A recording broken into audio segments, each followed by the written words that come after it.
The conference room erupted in applause as my boss, Marcus Webb, clicked to the final slide of the presentation. The slide I'd built at 2:17 in the morning, eyes burning, hands shaking from too much coffee and too little sleep. The slide that showed projected revenue growth of 43%, backed by data models I'd spent 6 months developing. Marcus stood at the front of the room, bathed in the glow of the projector, his smile wide and confident as he soaked in the praise from the executive team. "This has been a personal labor of leadership," he said, his voice carrying that practiced humility that somehow made him sound more impressive. "I'm proud to present this strategic initiative to move our division forward." I sat in the back corner of the conference room, my laptop closed in front of me, feeling the blood rush from my face. Through 27 slides, my name had never appeared. Not once. Not as a contributor, not as an analyst, not even in the fine print of acknowledgements. The project that had consumed every evening and weekend for half a year had been presented as Marcus's solo achievement.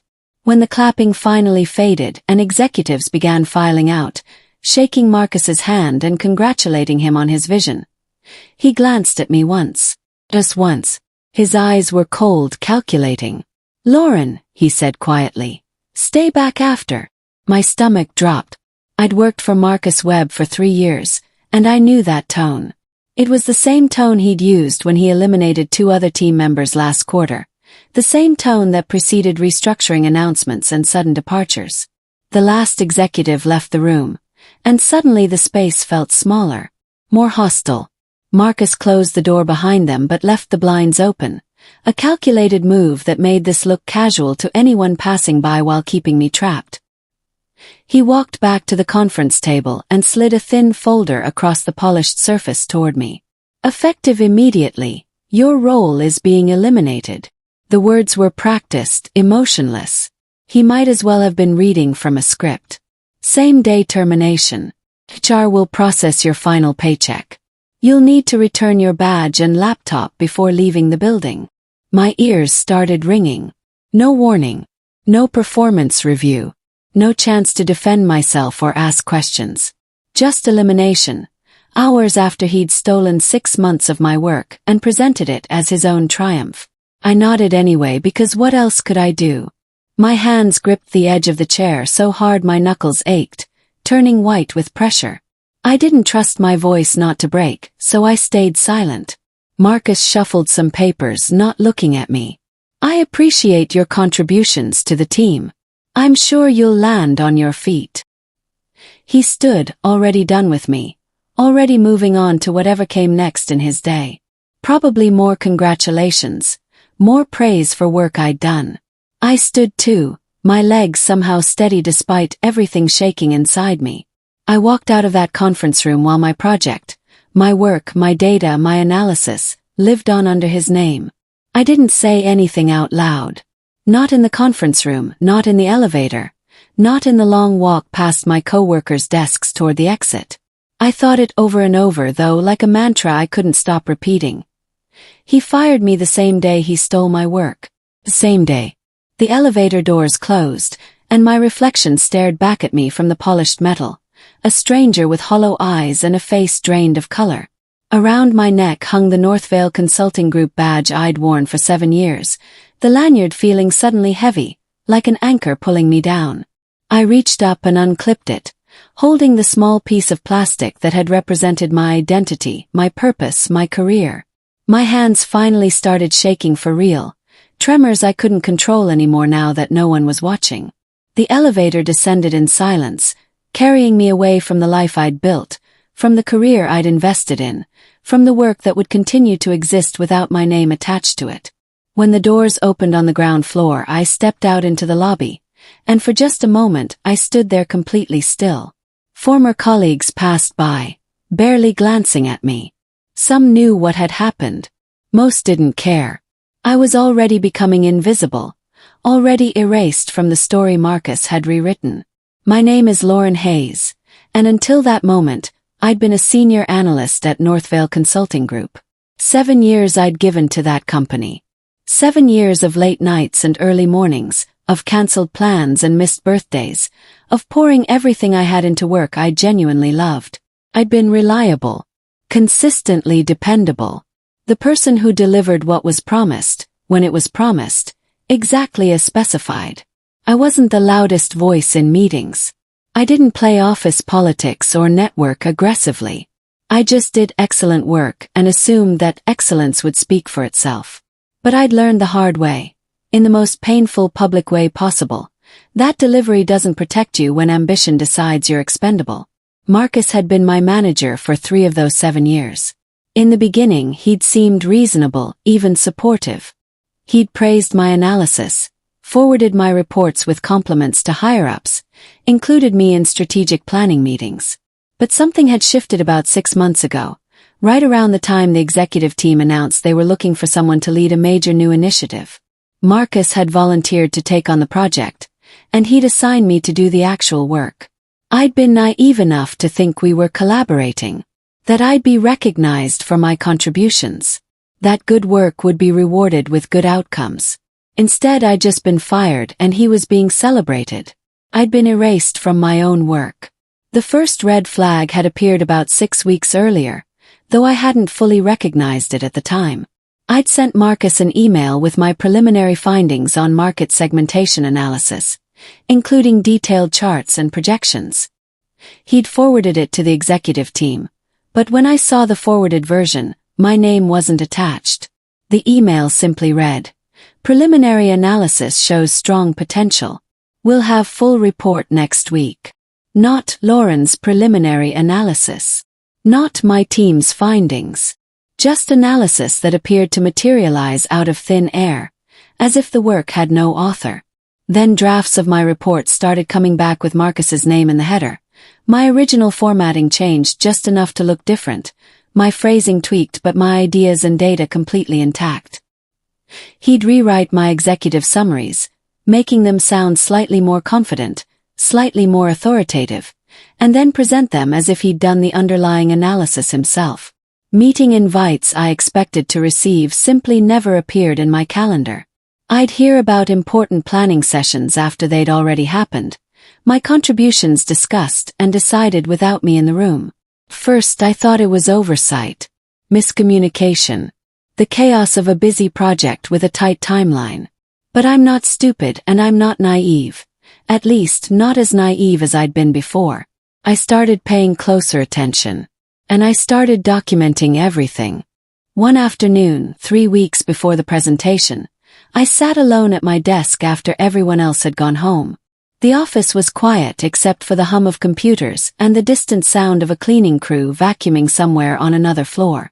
I opened a new folder on my computer and started organizing files. Every draft I'd created. Every email I'd sent, every data model, every projection, every analysis. I saved everything with timestamps showing when I'd created each file, when I'd made each revision. I took screenshots of version histories, showing the progression of the work, the evolution of ideas, the clear trail of authorship. Then I logged into Northvale's internal compliance system, a platform most employees never used but that existed for exactly these situations. I filled out a formal documentation form, carefully and thoroughly. I wasn't filing a complaint. I wasn't making accusations.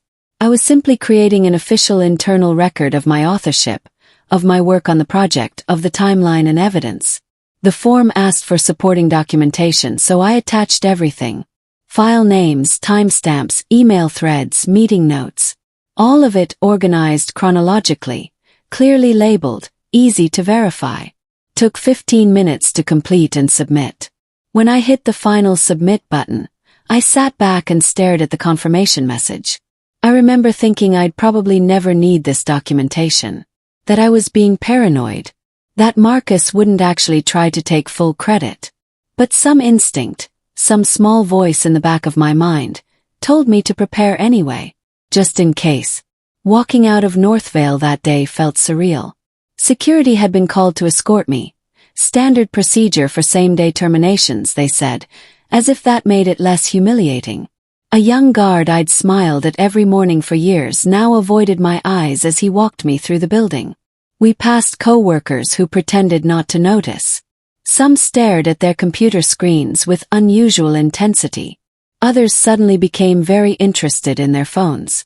A few looked up with expressions that might have been sympathy or might have been relief that it wasn't them being escorted out. I handed over my badge at the security desk, placing it in a small plastic tray like I was going through airport security. The guard logged the return in his system, gave me a receipt, and that was it.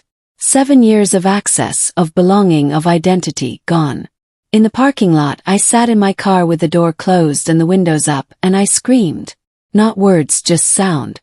Raw, primal sound that burned my throat and made my chest ache. I screamed until I had nothing left, until my voice cracked and my face was wet with tears. I hadn't realized I was crying. Then I wiped my face with the back of my hand, checked my reflection in the rearview mirror, took 3 deep breaths and drove home. I didn't have a plan. I didn't know what came next. But I'd screamed out the initial shock, and now I could think clearly. The next morning I woke up to LinkedIn notifications. Marcus had posted about the presentation, calling it a breakthrough moment, and thanking the executive team for their support of his strategic vision. The comments were full of congratulations, people praising his leadership and innovation. My name appeared nowhere. That afternoon, former colleagues started texting. Most were careful, diplomatic messages. Sorry to hear you're leaving, or best of luck with what's next. Nobody asked what had happened. Nobody questioned the timing. One text stood out though. From Simone, an analyst I'd mentored. This doesn't feel right. Call me if you need to talk. I didn't call. I couldn't talk about it yet without the anger taking over. Instead, I sat in my apartment and replayed the conference room meeting over and over in my mind. All the things I should have said. All the ways I could have fought back in the moment. All the missed opportunities to stop this before it got to the point of no return. Should I have confronted Marcus weeks ago when the warning signs first appeared? Should I have gone to HR preemptively? Should I have been more aggressive about protecting my work? The questions spiraled endlessly, each one adding another layer of doubt and regret. But then I remembered the file. The documentation I'd submitted to compliance 3 weeks ago, carefully organized and thoroughly detailed. The evidence sitting in Northvale's internal system, waiting. And I stopped replaying what I should have done. I started waiting for what would happen next. 3 days after my termination, my phone rang with a number I didn't recognize. I almost didn't answer. I'd been ignoring calls from recruiters and avoiding anything that might force me to explain what had happened. But something made me pick up. Lauren Hayes. The voice was female, professional, neutral. This is Bethany Cruz from Northvale Consulting Group Compliance Division. Do you have time to talk? My pulse, which had been racing constantly since the termination, suddenly slowed. For the first time in 3 days, I felt something other than panic or rage. Felt focused. Yes, I said, my voice steadier than I expected. I have time. We received your documentation filed through our internal system, Bethany continued. The one regarding the Strategic Initiative project. I'm calling to clarify some details and ask a few follow-up questions. Is now a good time? I sat down at my kitchen table, pulled out a notebook, and uncapped a pen. Now is perfect. We talked for 45 minutes. Bethany asked about specific timestamps, about which versions of documents had been created when, about the sequence of events leading up to the presentation. She asked about emails, about meetings, about how work had been delegated and reviewed. Her questions were precise, methodical, revealing nothing about what compliance was thinking or planning. She just collected information with the efficiency of someone who'd done this many times before. I answered calmly, referencing specific files, exact dates, clear sequences of events. No emotion. No accusations. Just facts, backed by documentation that was all sitting in their system, ready to be verified. When the call ended, I sat very still at my kitchen table, pen still in hand, and realized something fundamental had shifted. I wasn't powerless. The story wasn't over. Bethany asked about the timeline first. When I'd been assigned to the project, when I'd completed each phase of analysis, when I'd submitted drafts to Marcus. The initial assignment was January 8th, I said, checking my notes. Marcus sent an email that morning asking me to lead the data analysis for what he called a strategic growth initiative. I have the email saved if you need to see it. We have it, Bethany replied. When did you complete your first draft? March 2nd. I sent Marcus a preliminary report with foundational research and market analysis. He responded the same day asking for expanded projections, which I completed by March 19th. We went through the entire project chronologically. She asked about my methodology, about which data sources I'd used, about how I developed the financial models that showed that impressive 43% growth projection. Every question I answered revealed more about how thoroughly the work had been mine. She asked about authorship and approvals next. Who reviewed your work before the final presentation? Marcus reviewed everything. He'd give feedback, usually asking for additional detail or different visualization formats. But the underlying analysis was always mine. He never contributed data or methodology, just requested changes to presentation style. Did anyone else on the team contribute to the project? No. It was assigned to me as the sole analyst. Marcus positioned it as a development opportunity, a chance to work on something high visibility. The irony of that phrase, development opportunity, wasn't lost on either of us. When we finished, Bethany thanked me professionally and said someone would be in touch if they needed additional information. She didn't tell me what would happen next. She didn't have to. 4 days later, another call. This time from Northvale's legal department. The lawyer, whose name was Vincent Torres, had a more formal tone than Bethany. He introduced himself carefully, explained that he was conducting a review of certain employment matters, and asked if I'd be willing to discuss my experience with a strategic initiative project. I already spoke with compliance, I said. I'm aware, Vincent replied. This is a separate review. Legal has some additional questions. Then HR called Patricia from Employee Relations, someone I'd never dealt with directly before. She was carefully neutral, asking about my understanding of intellectual property policies, about how credit for work was typically assigned, about whether I'd raised concerns before my termination. Each conversation revealed that something was happening behind the scenes. Multiple departments were involved. People were asking questions. The machinery of corporate investigation had started turning. The tone of these calls had changed too. The first call from Bethany had been information gathering. These follow-up calls were more careful, more formal, more like people building a case. Finally, 5 days after my termination, Patricia from HR called again. Lauren, we'd like to ask if you'd be willing to return to Northvale for a meeting. We have some matters we'd like to discuss with you in person. My stomach tightened. What kind of meeting? It would include representatives from legal, HR, and compliance. We'd like to review the documentation you filed and discuss the circumstances of your departure. Took a breath. I'll come. But I want everything documented in writing. No informal conversations. Of course, Patricia agreed quickly. We'll send a formal meeting invitation with attendees listed. Would next Tuesday work? Yes, I said. On my terms. The following Tuesday, I walked back into Northvale's lobby. The same lobby I'd been escorted out of just over a week ago. The same security desk where I'd handed over my badge. The same uncomfortable modern furniture arranged in groups that no one ever sat in. But everything felt different. The security guard at the desk, a different person than the young man who'd escorted me out, handed me a temporary visitor badge without comment. I clipped it to my jacket, feeling the weight of it, the difference between this disposable badge and the permanent one I'd worn for 7 years. As I walked through the building toward the conference room where the meeting would be held, people stopped talking. Conversations cut off mid-sentence. A few former colleagues looked away quickly. Others stared openly, clearly aware that something significant was happening but unsure what it meant. Then I saw Marcus.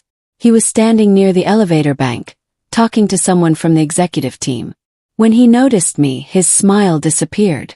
The confident, self-assured expression I'd seen at the presentation was gone, replaced by something uncertain. Worried. He tried to maintain eye contact, tried to look unconcerned, but he couldn't quite pull it off. For the first time since I'd known him, Marcus Webb looked unsure of himself. He looked like someone who'd realized he'd made a mistake but didn't know how bad it was yet.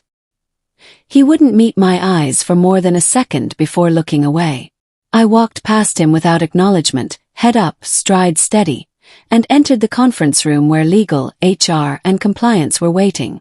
The conference room was the same one where Marcus had presented his work and then fired me. The same long table, the same uncomfortable chairs, the same projector. But this time I wasn't sitting in the back corner. I was at the table, and Vincent Torres from legal was setting up a laptop at the front of the room. "Thank you for coming, Lauren," Patricia from HR began. "We want to review the timeline of the Strategic Initiative project and the documentation you filed with compliance." Vincent pulled up the first document on the projector, a project timeline. But this wasn't Marcus's version of events. This was mine, pulled directly from the evidence I'd submitted. "This shows the complete edit history of the project files," Vincent explained, clicking through screens. "Creation dates, modification dates, author information. All pulled from your submissions and verified against our server logs." The projector showed a detailed timeline of every document I'd created. Every spreadsheet, every analysis, every draft report. My name appeared next to each entry, along with timestamps showing when I'd created and modified each file. The evidence was overwhelming, undeniable. Each slide showed another piece of proof that the work had been entirely mine. Version histories of documents showing my name as the sole author. Email chains where I sent completed analysis to Marcus, who then forwarded it with his name attached. Calendar entries showing hours I'd blocked for work on the project. Hundreds of hours over 6 months. The timeline was projected on the same screen where Marcus had presented his achievement just over a week ago. The silence in the room was deafening as each piece of evidence appeared, building an irrefutable case. Vincent clicked to the next slide. An email from Marcus to the executive team, sent the morning of the presentation. "This email," Vincent said, his voice carefully neutral, "claims sole authorship of the strategic initiative. It states that Marcus personally conducted the market research, developed the financial models, and created the recommendations." He clicked again. "This is the actual file history, showing that all work was completed by you between January and May, with Marcus's only contributions being formatting changes and presentation rewrites." The evidence was damning, clear and irrefutable. Bethany from compliance spoke next. "Lauren filed comprehensive documentation 3 weeks before the presentation, establishing authorship and timeline. We verified every element against our systems. The work was hers." Patricia leaned forward. "Marcus was given an opportunity to respond to these findings yesterday. He stated that the project was collaborative, that he provided strategic direction and oversight, and that credit should be shared across the team." Vincent's expression didn't change. "We have 2 questions, Lauren. First, did Marcus contribute substantive analysis or data to this project?" "No," I answered clearly. "He provided feedback on presentation format, but all research, data collection, analysis, and recommendations were mine." "Second," Patricia continued, "can you explain the timing of your termination? You were let go hours after the presentation. Was any explanation given for why that day specifically?" I met her eyes. "Marcus said my role was being eliminated. No other explanation. No warning. No performance concerns had ever been raised." Vincent pulled up another document. "This shows the approval timeline for your termination. Marcus submitted the request to HR the morning of the presentation, before the meeting started.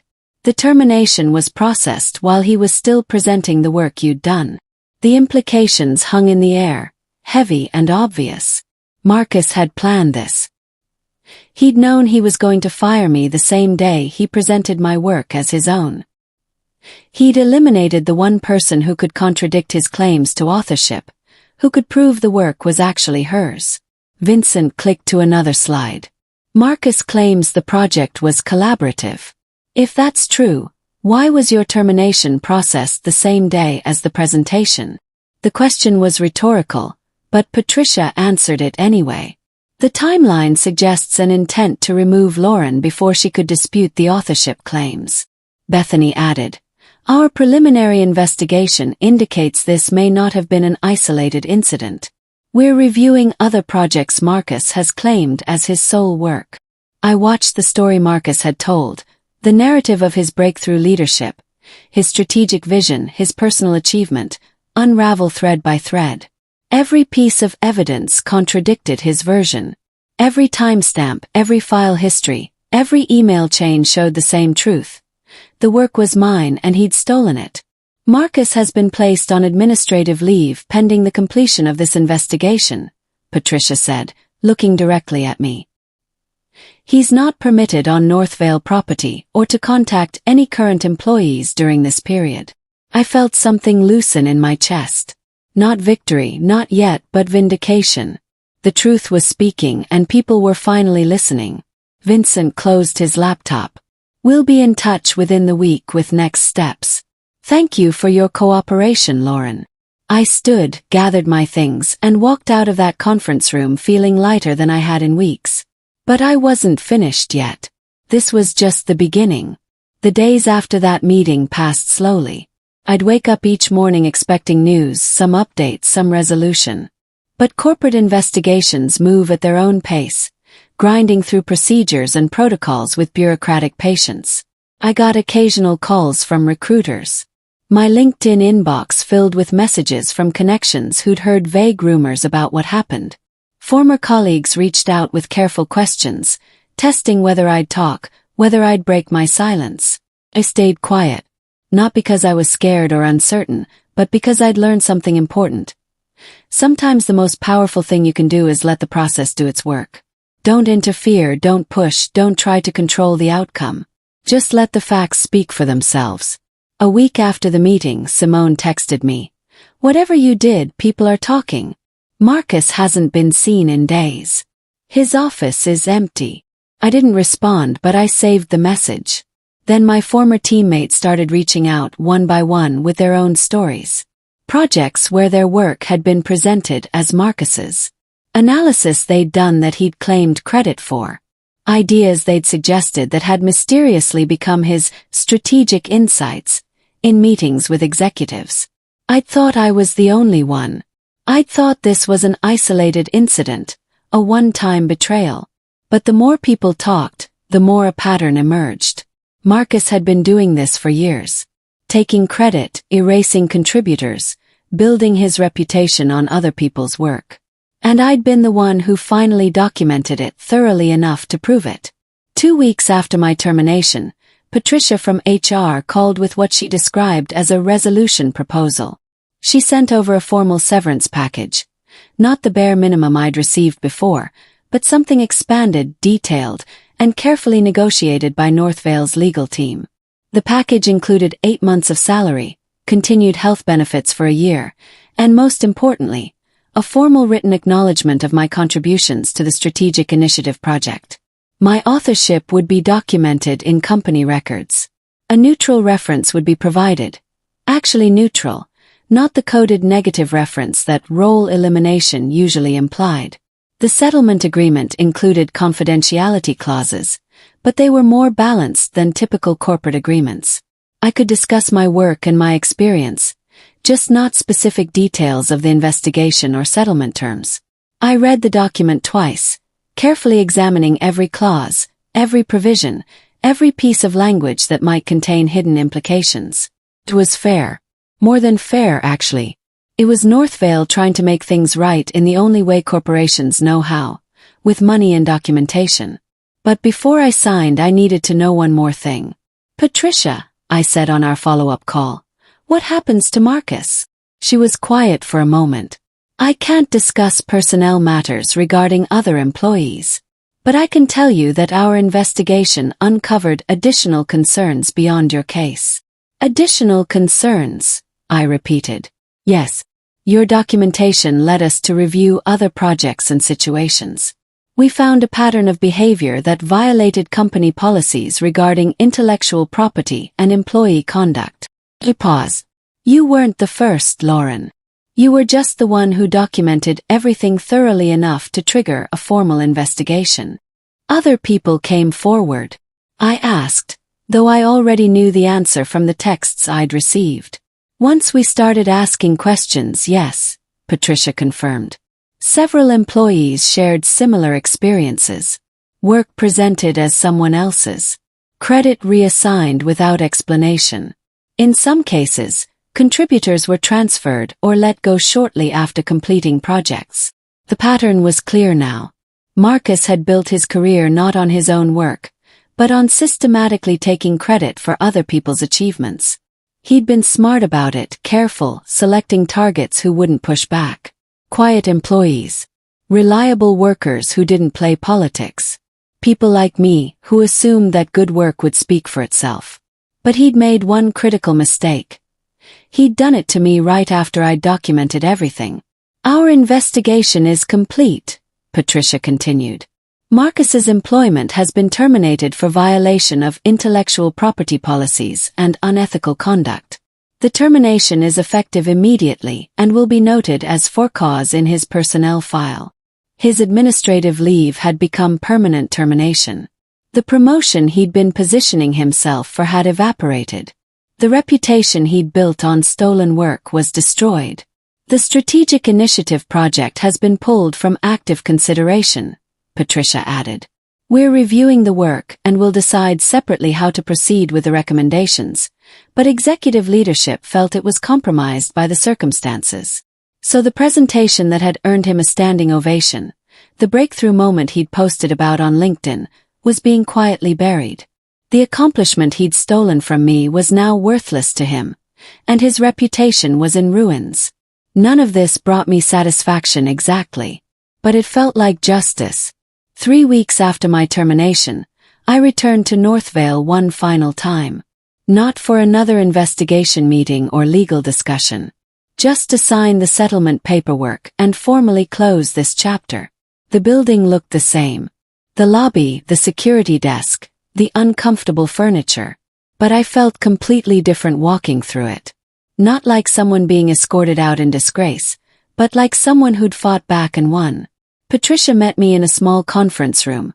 Not the big one where everything had happened, but a smaller, quieter space. She had a folder of documents ready for my signature. We went through each page carefully. The severance agreement, the intellectual property acknowledgement, the reference terms, the confidentiality provisions. I signed each one, dated them, and slid them back across the table. Before you go, Patricia said, pulling out one more document. This is a letter from the compliance division. It's being added to your personnel file. I took it, read it quickly. It was a formal statement that my documentation had led to an important investigation, that my actions had aligned with company values of integrity and ethical conduct, and that Northvale appreciated my cooperation throughout the process. You did everything right, Patricia said quietly, speaking to me as a person rather than as an HR representative. The documentation you filed, the way you handled this, textbook example of protecting yourself professionally. I folded the letter and put it in my bag. Then I stood, shook her hand and left. Marcus's office was on the way to the elevator. I hadn't planned to look, but I couldn't help glancing as I passed. The door was open. The space was empty. Completely cleared out. No computer, no papers, no personal items. Just bare furniture and the ghost of a career that had been built on theft. The chair sat empty, and somehow that felt more powerful than any confrontation could have been. I walked out of Northvale's building for the final time with my head high, settlement contract in hand, dignity completely intact. This time when people saw me in the halls, they looked at me differently. Not with pity or awkwardness, but with something else. Respect maybe. Or recognition that I'd been wronged and had fought back successfully. Several people nodded as I passed. One former colleague caught my eye and mouthed, "Thank you." I didn't stop to talk to anyone. I just walked out, returned my visitor badge at the security desk, and pushed through the glass doors into the bright afternoon sun. My phone buzzed before I even reached my car. An unknown number with a local area code. I answered, expecting maybe another HR follow-up or legal detail. Lauren Hayes. The voice was male, confident, unfamiliar. This is Douglas Brennan.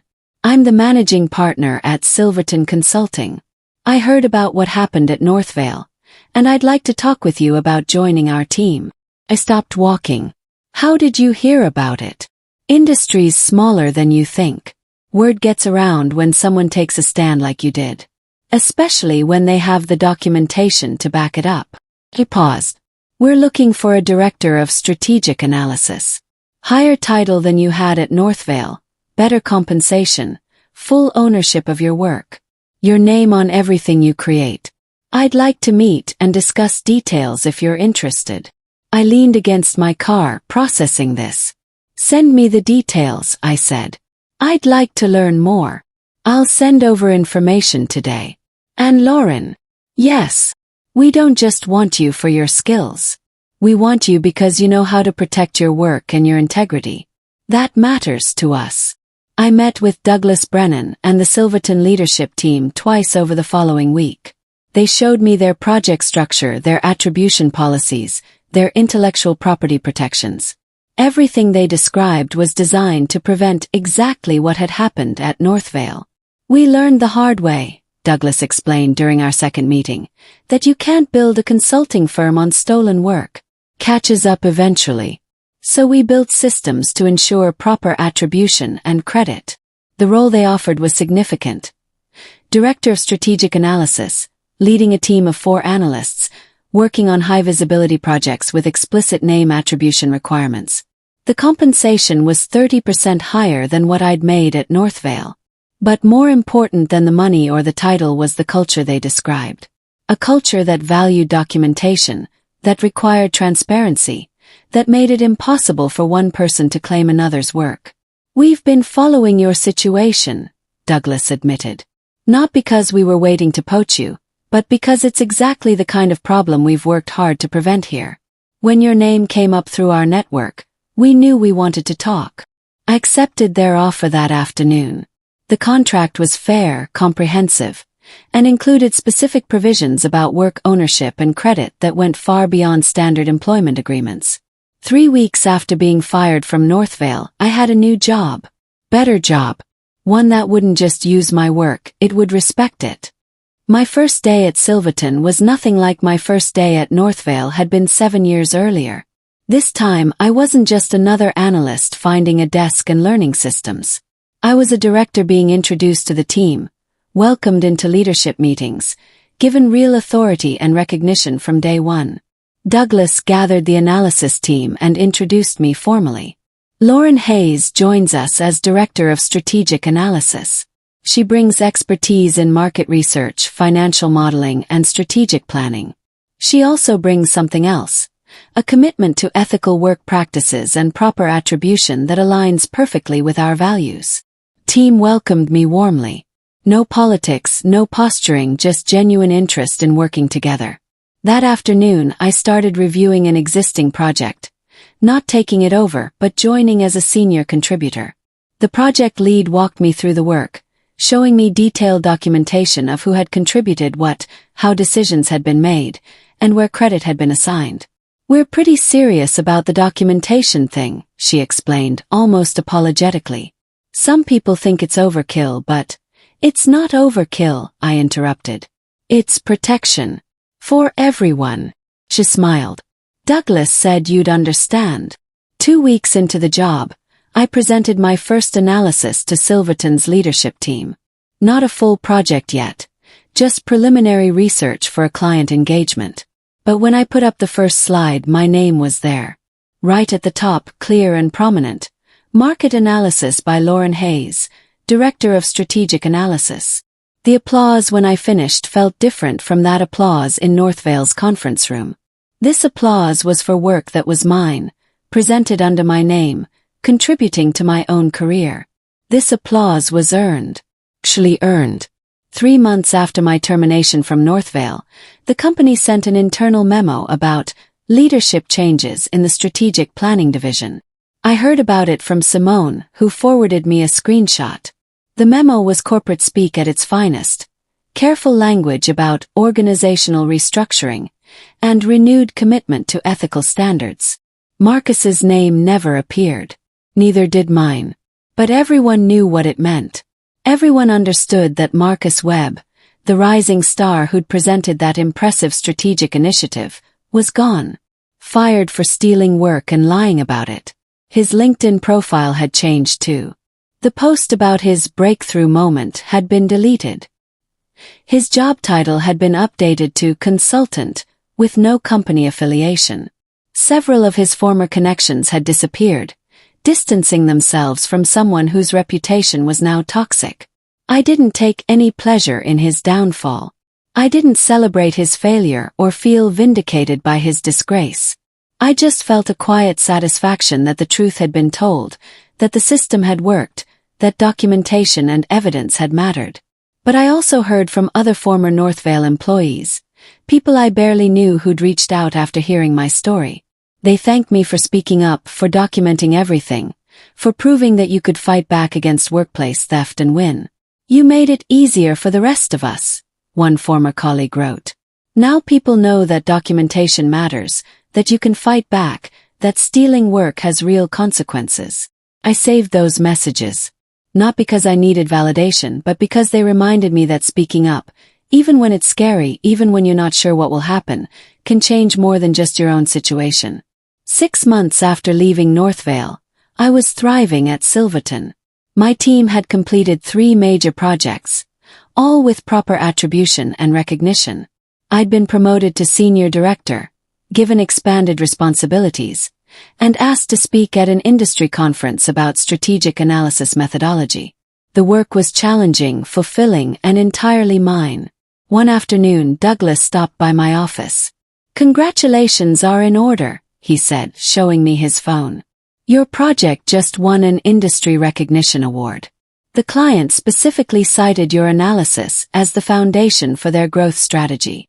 The award was public, published on the Industry Association's website. My name was listed as lead analyst, with full credit for the methodology and findings. This was what success looked like when it wasn't stolen. When work was recognized properly, attributed honestly, celebrated openly." That evening, I attended a networking event where several Northvale alumni were present. Some ignored me. Others approached cautiously, unsure what to say. But a few, the ones who knew the full story, came up to congratulate me and share their own experiences since leaving. "The culture there has changed," one former colleague told me. "After what happened with Marcus, they implemented new policies about project attribution and documentation. Your situation forced them to fix things that had been broken for years." I realized then that my story hadn't just been about me getting justice. It had been about changing a system that allowed theft and retaliation to flourish. About proving that documentation and evidence could protect people who did the right thing. I learned that revenge doesn't require destruction. It requires preparation. Marcus thought firing me the same day he stole my work would end the story. He thought eliminating me would eliminate the truth. He was wrong. He didn't know that the truth was already filed, already documented, already protected by systems he'd either forgotten about or never taken seriously. He didn't know that I'd spent weeks carefully gathering evidence, organizing files, creating an undeniable record of authorship. He didn't know that his decision to fire me would become the final piece of evidence proving his intent to steal my work. Looking back on that awful day, the applause as he presented my work, the cold dismissal in the conference room, the humiliating escort out of the building, I realized it was the best thing that could have happened. Not because I enjoyed the pain or the uncertainty or the fear, but because it forced me to fight back. It forced me to value my own work enough to protect it. It taught me that preparation isn't paranoia, it's wisdom. That documentation isn't distrust, it's self-respect. That standing up for yourself isn't causing trouble, it's demanding the dignity you deserve. Marcus built his career on other people's work. I built mine on my own. His fell apart when the truth came out. Mine got stronger.